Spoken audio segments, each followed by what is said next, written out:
Switching gears from scheduling clients to BarTalk. We're back, everybody, for a new episode. I feel like this is the first episode that I can say that I feel good. Like, I feel good. It's taken us 29 episodes to get this shit together, and here we are. Oh my God, I didn't realize your cat was still here. He's just sleeping. Tiger's just hanging out for this episode, sleeping on the couch, looking cute as What shit. it must be like to have a pet that doesn't make any noise. I wonder what that's like. Like, literally, my dogs you can hear all day long, except for Slate. Slate is a distinguished gentleman, and he is the best. Slate is a cutie. He's the best, man. Nero is on crack. On little crack. My dog Nero is a Dutch Shepherd. My other dog Slate is an Aussie. But Slate's been like, this is Slate's new routine, okay? This is so crazy. He sleeps underneath my bed, and Nero sleeps in the bed with us, which he's like 90 pounds, so it's a lot to handle. I literally sleep on top of my pillow, and that's the only space I get.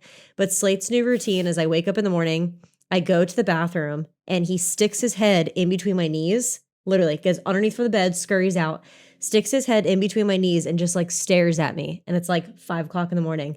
And I'm like, good morning, Slate. And he just like looks at me. And then while I'm brushing my teeth, he literally will jump up and he puts his legs, like his front paws on my ass. And he'll sit there and he just stands there. And I'm like, Slate, get down. And then he'll jump up on me again. And then I'm like, Slate, get down. And then he jumps up on top of my sink and he just like stands there and watches me like do my makeup and brush my teeth and stuff. And then when I leave for work, he goes back underneath the bed. What a like, weirdo. I know, he's a fucking human. Slate is like a cat dog. He actually sits on top of my couch. My couch has that, like, you know, the the perch. The flat, like, little perch it's got. He's like perched on the couch. He sits on top of the couch. He just like sits there and watches everybody. He is a cat. That's funny too, because Tiger is like a cat dog. Well, does he like what kind of dog? Or a dog cat, whatever the opposite of it. No, he's a cat dog. Right?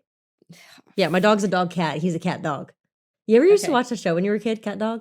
No. Some cat dog. He'll sit for food. He likes belly rubs. Dude, he's the best. Tiger, he's a really dope cat. Stefano really wants to get a cat, and I think that Nero would kill it, so I'm really scared to get a cat. Yeah. Tiger's a cool feline. Yeah. He's friendly with everyone. He loves men. He really? loves dudes, yeah. He loves all people. Like, he'll come up to anyone.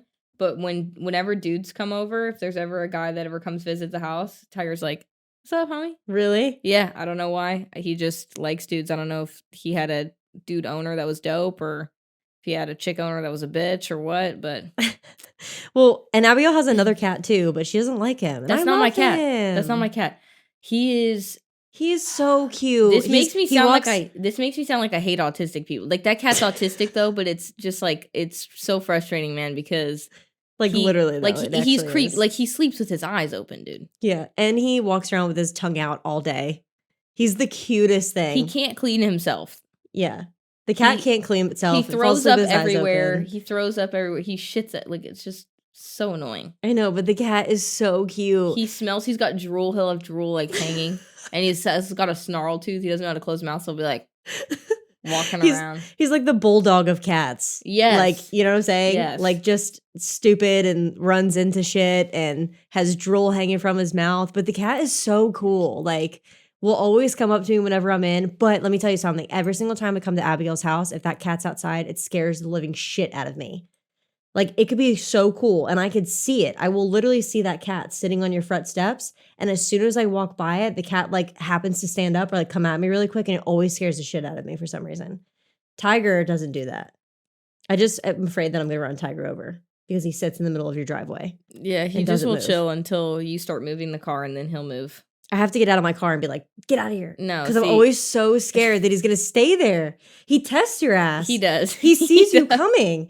And I'm like, Tiger, you got to move. I'm coming into your driveway. And like, he'll sit there and stare at me. And I like, will get a little bit closer. And like, your cat will test me. He will not move until that motor is like, until the wheel is a couple feet away from him. And he'll be like, oh, fuck, I'll get up. Dude, no, I can't do that. I have to get out and like scare him away. Or like run after him. And even that, sometimes I get out of my car and I go after him and he just sits there like, what the fuck are you doing? Yeah. And I'm like, don't look at me like that. I love him though. Yeah, he's a cool cat. Cool cat. Anyways, what are we talking about today? We were talking. So Mitzi asked us to talk about diet. One of our regular listeners. Yeah. I think she said, what was the reason for it? She said that a lot of her friends were doing keto. Oh, yeah, doing keto. And they were talking about how they're losing weight, but they have no energy. They were complaining about how they have no energy. Right. And they like hate it, but they have to do it because they feel that it's what works. Like they think that's the only thing that's making them lose weight. Yes. Right. Well, but earlier we were sitting outside in the sun earlier. We were talking about the difference between what we think a diet is comparative to what other people label a diet as. Like I think that a diet is a way of eating. It's just a diet is almost like a lifestyle, but for food. It's just the way that you eat. Like it's the way that makes the most sense for you. Not eat like shit. That's not a diet. Like, I mean, actually it is. Like if you are currently eating like shit all the time and you eat fast food, that is your current diet. Right. I think that a diet is something that you pick though that is healthy but also works for you long term. You can do it for the rest of your life. It is just the way you eat. What people say is a diet, I call a calorie deficit, which is like you are consuming less energy than you are expending throughout your day, right? You're at a calorie deficit for the day. You lose weight because of that. Right. That's where the confusion comes in. Energy in, energy out comes into play. The law of thermodynamics, a lot of trainers talk about this, are like energy in, energy out. Yeah. And there are other factors involved, but like generally speaking, that is the case. Yeah, because we were talking about it and it's like when people say that they're going on a diet, it's like that's where I think a lot of people get confused. And when they use it wrong is when they say, oh, I'm going on a diet, so I'm following keto. It's like, okay, but what you're doing and how you eat is your diet. Right. You dieting or what you're doing is the caloric deficit that you're talking about. And so that's where I talk to when my clients approach me and they, hey, I want to lose weight, I want to do XYZ, I want a body recomp, whatever it may be, that involves potentially a calorie deficit or at least a shift in diet. It's like, first I have to figure out whether or not my client, do they need to just shift their diet or do they need an actual calorie deficit, right? Because it might be that a shift in their diet, right? The way that they eat will actually put them in a natural calorie deficit because they're changing the foods that they're putting in their mouth. Absolutely. And also it allows for them to then go into a calorie deficit more in a healthier way, right? So like the first step usually is like, okay, you want to lose weight. We're going to just change what you're eating in your day. Yeah. Figure out what works for you. And then we can go into now like, all right, now we're going to adjust the overall intake for the day. Now that you've already shifted that, we're going to adjust the overall intake and then we'll eliminate things. Yeah. Or add in new things that are going to be more nutritionally dense, less calorically dense, so that you can potentially lose weight and still not be starving all the time. Yeah. A lot of people that I see or a lot of people that I've talked to that I've helped with that instead of like completely changing the course of what they eat entirely is I tell them to track for 2 weeks and not be so harped up on like how much they actually eat, but just write down without being absolutely perfect because you want it to be as most natural to what you're eating right now. But like writing down everything that you consume in a day for like a 2-week period to see like what you actually get in and then altering it. So instead of being super harped up on like 6 ounces of chicken and whatever ounces of rice, you just say chicken and rice, right? Or like chicken, rice, ranch dressing, Coca-Cola, whatever, like write down everything that you have over a small period of time. And then that way, you know what you regularly eat and how you can alter your diet instead of like, I do that only for one reason. I don't do that for me. So I don't do that for my people. If I do that. Don't know. No, but I'm saying I don't do that for me as a trainer. Like anymore. Like I don't, because I don't think that tracking for 2 weeks, I found that at least my people, they weren't tracking for 2 weeks. They'd forget, they'd fall off, whatever. I would say 2 days. Track everything you put in your mouth. And after the 2 days, they would usually stop still. They wouldn't even do it, but they'd go, holy shit. I'm eating. I'm like their awareness has increased. That's all that it was for. Yeah. It wasn't for me because I'm like, you know how to fix it, but you need them to be aware. Well, I know that they're like, I have an idea. If my client's like, I swear, all I eat is like fish and vegetables. It's like, no, you don't. No, you don't. You know, like, no, you don't. So I say just track for 2 days. And then they realized, oh my God, I'm cooking with like freaking 3 tablespoons of olive oil at every single meal. Oh my God, I kept reaching for these snacks. Oh my God, I just didn't realize like I have sweet tea with every meal. I didn't realize that I use dressing with all of these things. And that to me, that all that was for me was just go, okay, so now you know, now you are aware. So now let's do little shifts. And that's where the diet shifts happen. Yep. Right? It's like, okay, let's change from all these processed foods to less processed, right? Or like the stuff that you're cooking in. Let's go from lower protein to higher protein. Let's go from like more butter oil to slightly less butter oil. Yeah. Let's go from like all these dressings to like more seasonings, you know? And so like then Coca-Cola's to Zevia's or something like that. Yeah. And little changes. Once we get the actual lifestyle, the diet shifted, then we can look into calorie deficit. I think the problem that people run into is they think, I'm going to eat what I'm eating right now. Now I'm going to completely shift my entire diet and I'm going to go to keto. I'm going to go to intermittent fasting. I'm going to go to, God, what are all the other diets? High carb, carnivore, vegan. I'm like so many, like whatever it is, I'm going to go to this, paleo. I'm going to go to these. And that's what's going to make me lose weight. And then they go right back to the diet that they did before because the one they were doing isn't sustainable or fun. Makes it miserable. Makes it, the only reason why I say more than 2 days is only because anytime that I've ever done that with somebody, just to go back for a second, is like anytime I've ever done anything less than like a week, it's like the person, for some reason, when you give them a specific goal, it like turns on this switch that they have to be perfect. And then it's super unrealistic. Like if I said for somebody to do 2 or 3 days of tracking their stuff, they would eat clean as shit. And I'm like, well, that's unrealistic because now you're already altering without me helping you, or you're already doing it on your own because you think that this is what you're eating now. And realistically, you're not. So that's the only reason why I say like 2 weeks, because it gets people more normalized of like just living their day to day and seeing what they actually eat. It doesn't have to be 2 weeks, but I'm just saying, you know what I'm saying? Yeah. But yeah, I feel like a lot of people, even after doing something like that, for some reason, and maybe it's just from seeing people on the internet or like doing their own, you know, quote unquote research, for some reason, people are really harped up on, instead of making changes to their current diet, they have to follow a specific diet like keto and paleo and stuff like that. Well, because they want to full send, they want to like throw in the towel. Also, they see so many things. I mean, social media feeds so many things. I lost 50 pounds doing keto. But I've tried keto, by the way. I've tried several of these diets that people do because I wanted to, as a trainer, just to kind of like experience what they feel like and how I handled it. So I did keto for 2 weeks. I wanted to die. Yeah. I had low energy. I absolutely hated it. I lost weight initially, but a lot of people lose weight initially because when you eat high carbohydrates tend to store more water.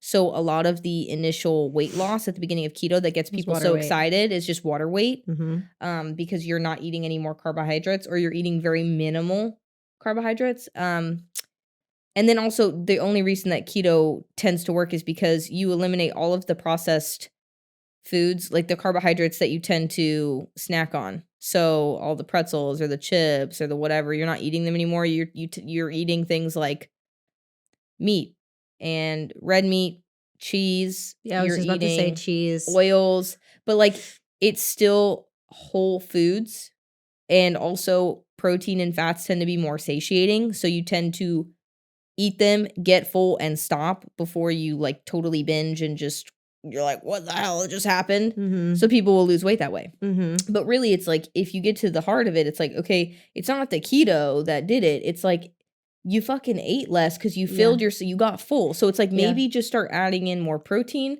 maybe start adding in more whole foods, maybe start using like, instead of all these crazy like starches for sides, like you have a fucking salad. Yeah.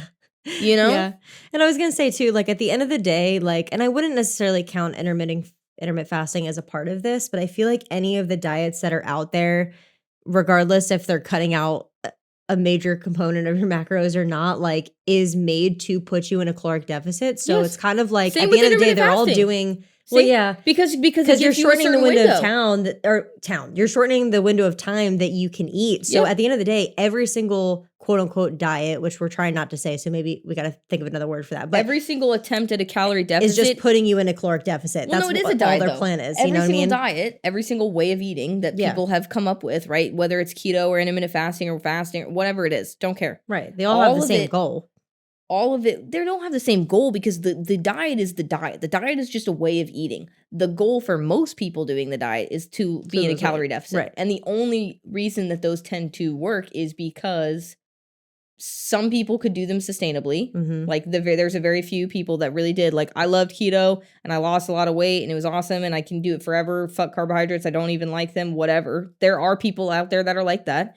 And also because they're getting rid of all of these processed carbohydrates, they're losing weight. Right, exactly. So it's like, okay, cool. Yeah. Intermittent fasting, it's like, oh my God, I love it. Some people, for me, it just fueled my binge eating way worse because I would get out of my intermittent fasting window and I'd be like, oh, I'm so fucking hungry. And it's like, you bet your ass.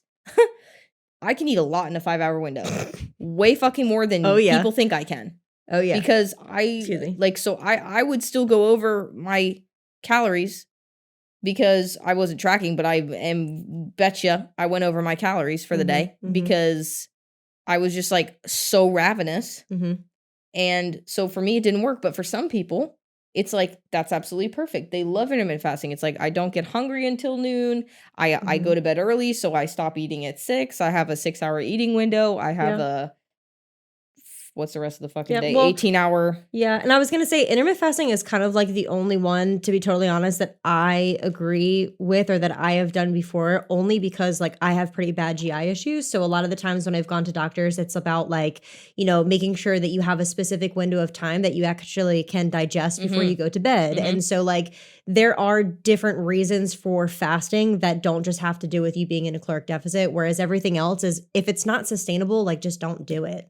Because like you said, like binge eating is kind of huge. And even people who don't think that they would do that end up putting themselves in a situation where they could, because if you are on a keto diet and then all of a sudden Thanksgiving dinner comes around and they haven't had any of this food in, you know, 6 months or whatever it is that you might be doing this diet, and all of a sudden you're out with your family and you have, you know, sweet potato pie and all these different casseroles and desserts, and you're like, oh, I'm with my family, I might as well try it. And then all of a sudden, bam, you just had literally 5,000 calories in a fucking weekend. It's kind of like, you know, just don't put yourself in a position where you feel like that you can go all out because you're missing out on things your entire life. Like that's when you get yourself into a sticky situation, I feel like. Because you've restricted yourself so hard. Absolutely. That's how you know that it doesn't work either. I mean, if a diet works, it's because you feel amazing. There might be things that you kind of miss. Like oh shit, my headphones came out.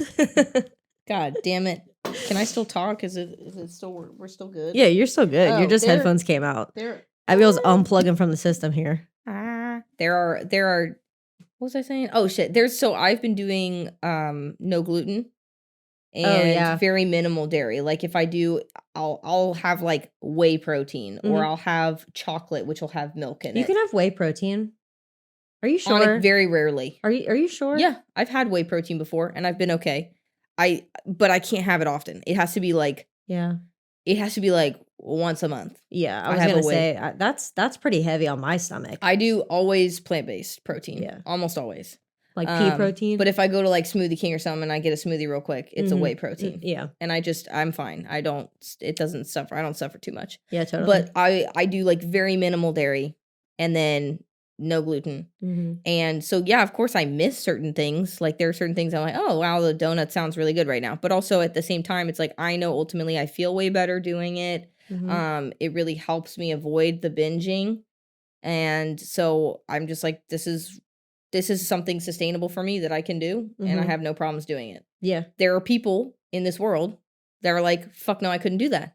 But that's because that's their diet. Right. You know, so that's the whole message I think we're trying to get across is like, find what works for you, you know, across time that's sustainable.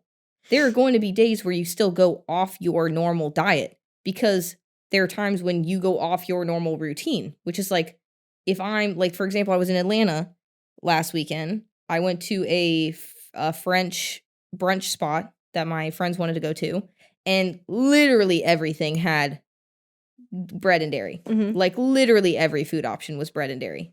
So for me, I was like, okay, what really messes me up is the dairy. Like it really will fuck with my stomach.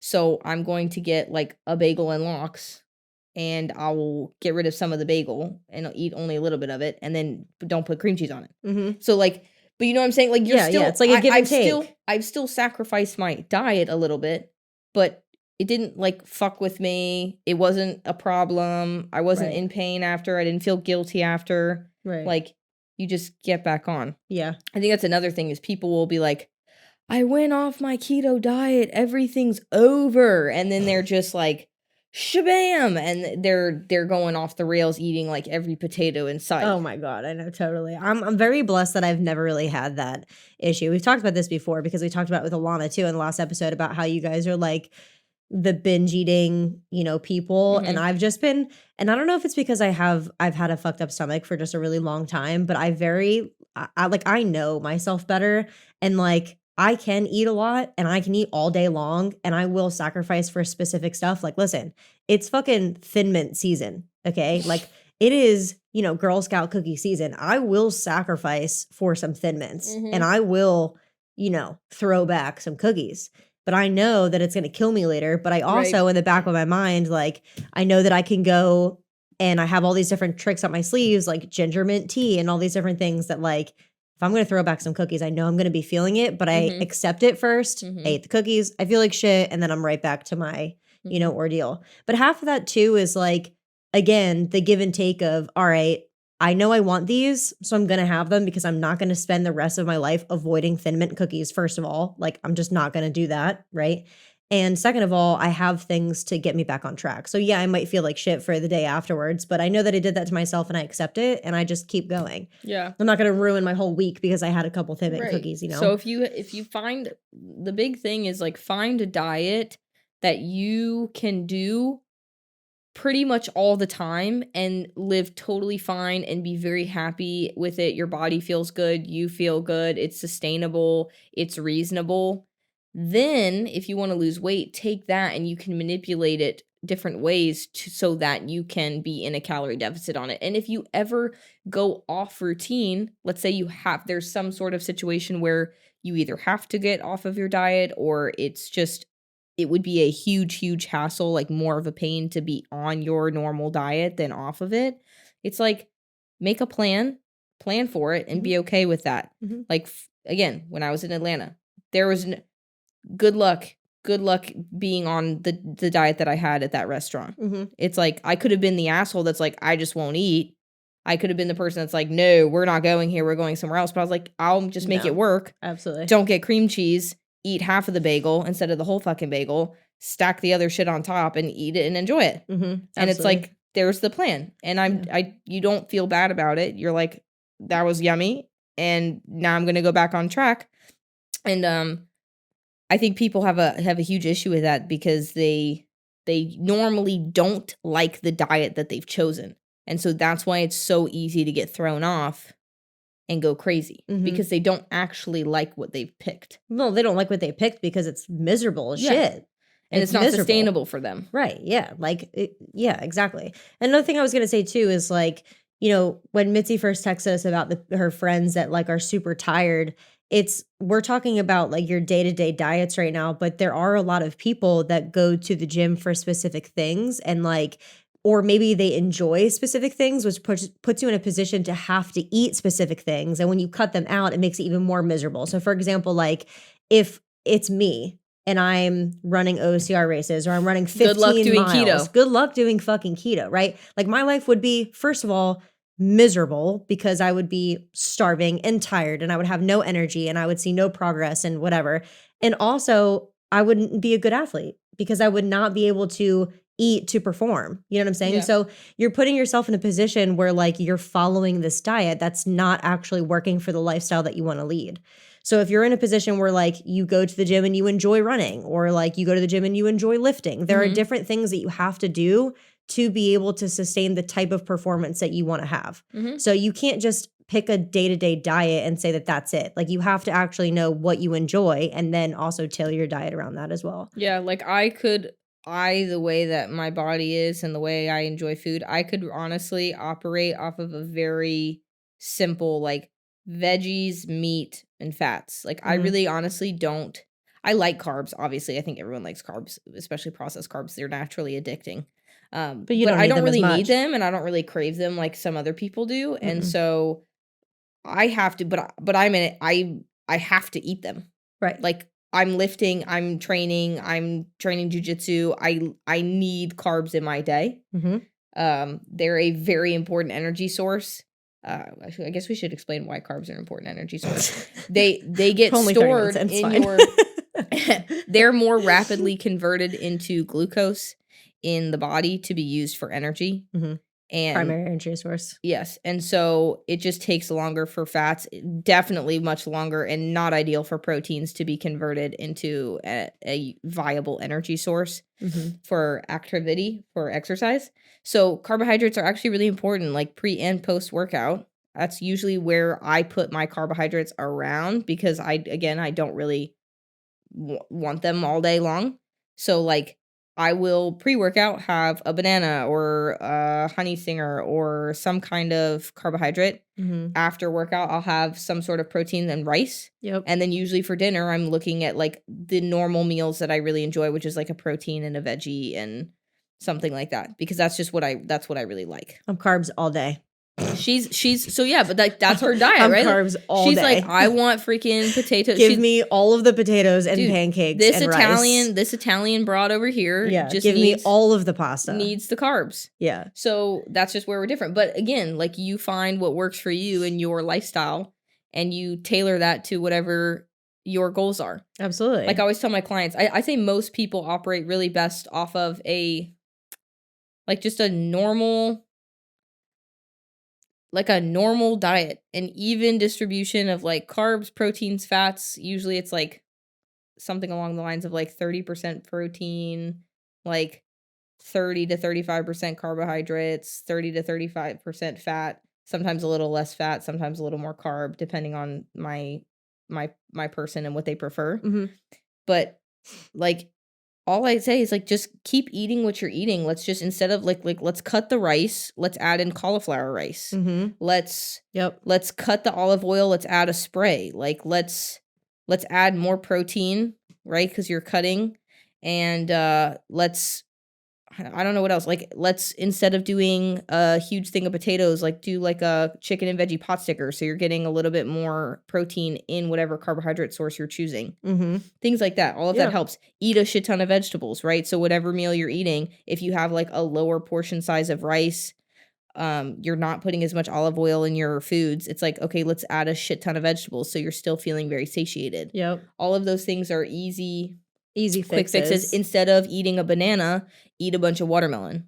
A pound of watermelon is like 100 calories. It's something absurd. It's like primarily water. You're just eating water. Yes. So things Remember the time you were on the Stairmaster like 2 days ago, and Abigail's like, all I had to eat today was like a shit ton of watermelon, and I was like, so air? Yeah. I was like, yes, so air. She's like, yeah. I was like, yeah, so basically like a pound of air. That's all you've eaten today. She's like, yeah. Like sweating her ass off on the sweeter celery. Like, that's what I had. That is watermelon. Ooh, Jesus. That was about to be real scary. That was about to be really bad. No, but I was about to spill my coffee. It is so true. And it's funny too, like when you talk to certain people, like everybody's diets are so different. And like, you know, I talk about this shit all the time. I always bring it up like, oh, I saw on TikTok. Oh, well, yeah, listen, my life is on fucking TikTok. Comment section is like where it's at, man. It's so funny. The other day, gotta like get your ass off of that shit, dude. I can't now for doing this fucking podcast. Huh? I can't now for doing this shit. I gotta be liking people's stuff to be able to have them interact with their stuff. Blah blah blah. Whatever. No, listen. The other day I was, I don't know her name. I think Alana said her name. Not the girl she was talking about the ab thing, but some girl I was talking to Alana about. And she was going off about the keto diet. And she said that, I'm trying to like think of the exact verbiage, but it was something along those lines. She was trying to explain ketosis. And she was like, the reason why she uses the keto diet is because she burns fat for fuel. And so in turn, it makes her think that she's burning fat. Mm-hmm.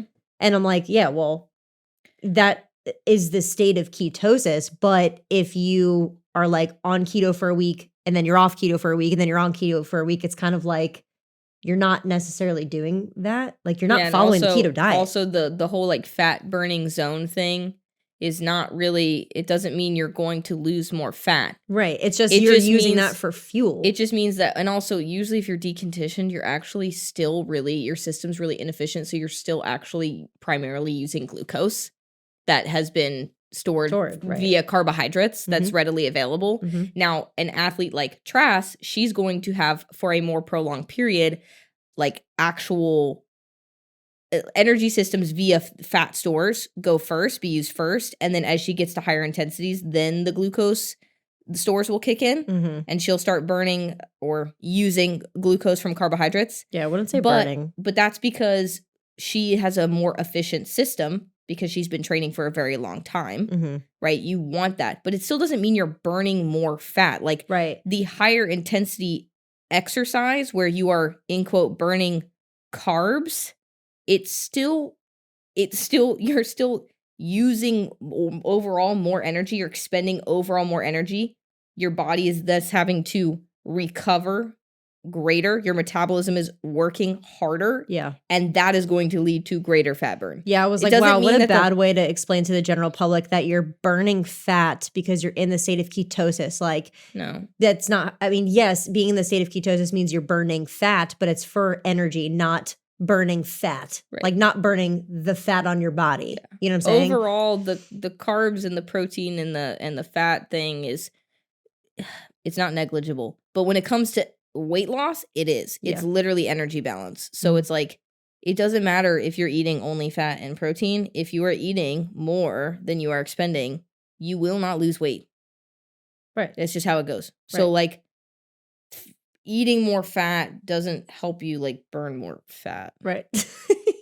I don't know how that, I don't even know how she like justified that. She was like, oh man, I follow so many fucking crackheads because I just like. You are one? Yeah, because I am one. But also like, it just like, I follow them because it pisses me off. But it just amazes me how many people bite at that. And maybe it's just like a trigger for them. Such a good lead into our next episode, which is the online fitness stuff. Oh, the online. Wow. Yeah, that's what we're talking about next. But like, it's so crazy to me how people bite on that so fast. They don't know.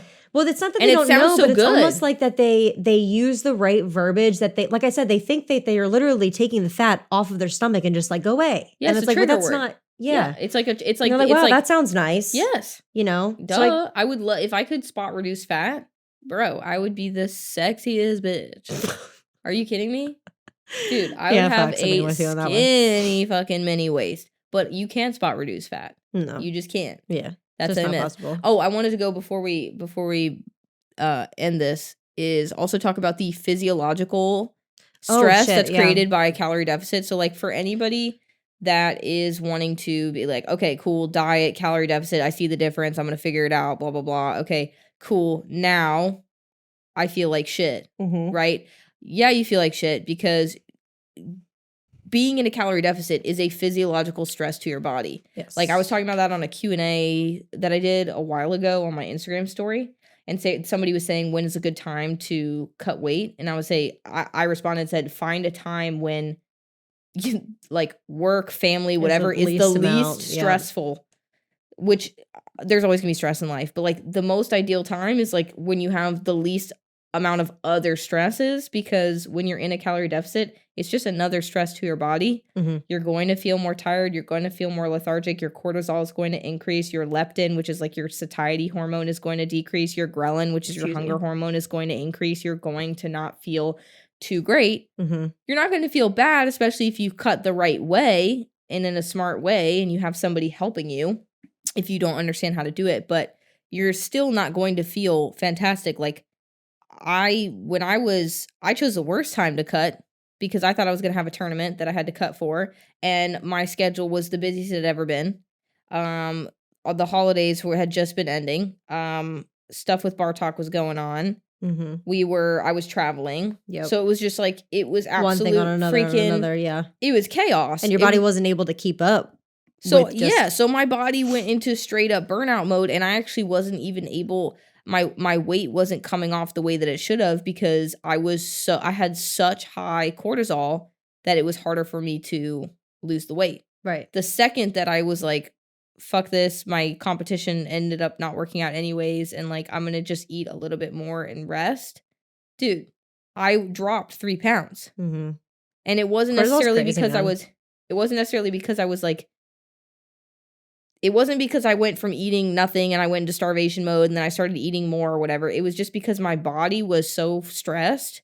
It was like, holding on to everything. We are doing other things. We don't have, your inflammation is so high. We don't have time to take care of all of these other metabolic functions that we need to. Like, it's like, and also I was probably holding on to a lot of water.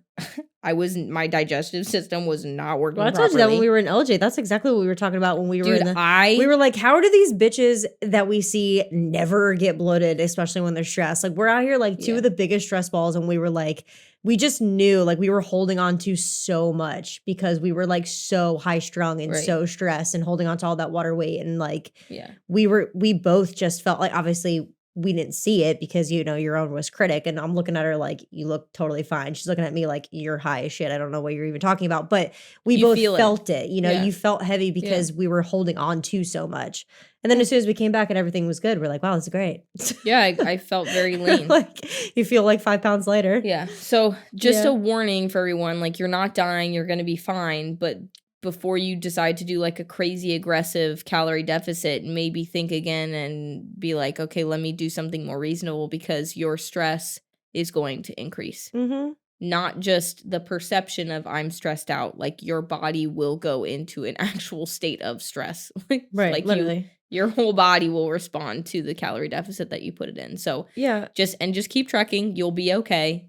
Like, that's also why a lot of coaches will add in like refeeds and stuff like that every couple weeks. You'll add in a little bit more calories so that your body can take a break for a second. And it also helps with adherence and things like that. But to tie into that too, I mean, I was going to say like what she's saying, especially if you're not cutting for a specific reason, but if you're just like going into a caloric deficit, like don't be so stressed out if it's quote unquote not working for like the first week, because you are going to feel different and you are going to feel you being in a caloric deficit and it is going to make you stressed out and stuff. But like, don't stop what you're doing. If you're trying new things and you're trying to alter your diet, you will feel it. Yeah. But don't just stop. And don't just be like, oh, it's not working. I haven't lost weight in a week. It's not working. I'm going to switch my diet. I always ask my clients this question. It's kind of a dick question, but I look at them and I'm like, did you gain 50 pounds in a week? And they're like, no. And I'm like, how long did it take you? And they're like, I mean, it probably took like 5 or 6 years. I said, right. So why would you expect to lose the 50 pounds in a week? Exactly. And then they like look at me like I'm high and but it's so true. Like, okay. But it's the harsh truth of it. Like people want immediate results and that's just not how it happens. Like you're literally shocking your system into doing something different. You have to give it time. So like, don't stress yourself out if like you go to change something and you're like, oh, it's not working. I might as well go back to what I was doing because I felt better. Well, of course you felt better. You were eating donuts and sipping on Coca-Cola and doing whatever you wanted with a shit ton of sugar and it felt great. You know, and now you're not. So you're going to be stressed and you're going to feel probably tired at first and whatever, but you'll be fine. Yeah. And then also talk to an actual clinician, talk to a doctor, because if you're pre-diabetic, you're diabetic, you're premenopausal, menopausal, postmenopausal, anemic, if you work a very, very stressful job, like all of these things, they can influence your ability to gain and lose weight. And they also can really like they can take a mental toll on you just because you'll get to a diet and you'll be like, I swear to God, I'm eating like 1,200 calories and I'm not losing weight. And then also that's where certain diets actually might be recommended, you know? So like whatever diets we say, hey, this probably has worked for most people, you might just be an exception. So like a lot of my postmenopausal women, I'm like, we're upping the protein like cray, you know, and any like diabetic, pre-diabetic clients, it's like, okay, you can have carbs, but we have to be very careful about the type of carbs and when you have them. Right. And also like if you're eating the carbohydrates with protein or you're eating protein and then you're eating carbohydrates, like all of that stuff actually begins to matter. Yeah. So be sure to, if you have any kind of potential like health issue or concern or whatever it may be, talk to a clinician or a nutritionist or somebody who knows better than me. What's up? Yeah. Some people need exact plans for stuff like that. Like if they are having some sort of, I don't want to say the word like disability, but if they're having something that's like altering what they have to eat for a specific reason, it's good to like go to a nutritionist and get like an exact list. And other people, what do they call it? IIFYM. If it fits your macros, that's what it's called. Is that what it's called? Yeah. Listen, some people are able to do it and not have to write anything down at all. And some people have to have exact. So don't just, like she said earlier, just pick what works best for you and something that's sustainable and that you can actually manage. Yeah. That's figure out if you need somebody also to just help keep you accountable. Some people need that. So factor that into whatever diet you choose or whatever weight loss journey you're entering. Yeah. Facts. That's it. Facts. Damn. That's all we got for today. Informative right there. Yeah, we're talking about diets and shit. That's like honestly, this is the least interesting topic for me, so I'm glad we got that one over with. You're welcome, Mitzi. Yeah, diets are boring. I mean, diets are boring. They are to me. That's why I'm a trainer. Let's talk some shit. Yeah. See you guys next week. We're talking about online people in the fitness world and why we hate them, even though we are them as well. We are them, but we hate them. But we hate them. We hate us. Stay tuned. See you next week. Love y'all. Love y'all. Bye. Hello?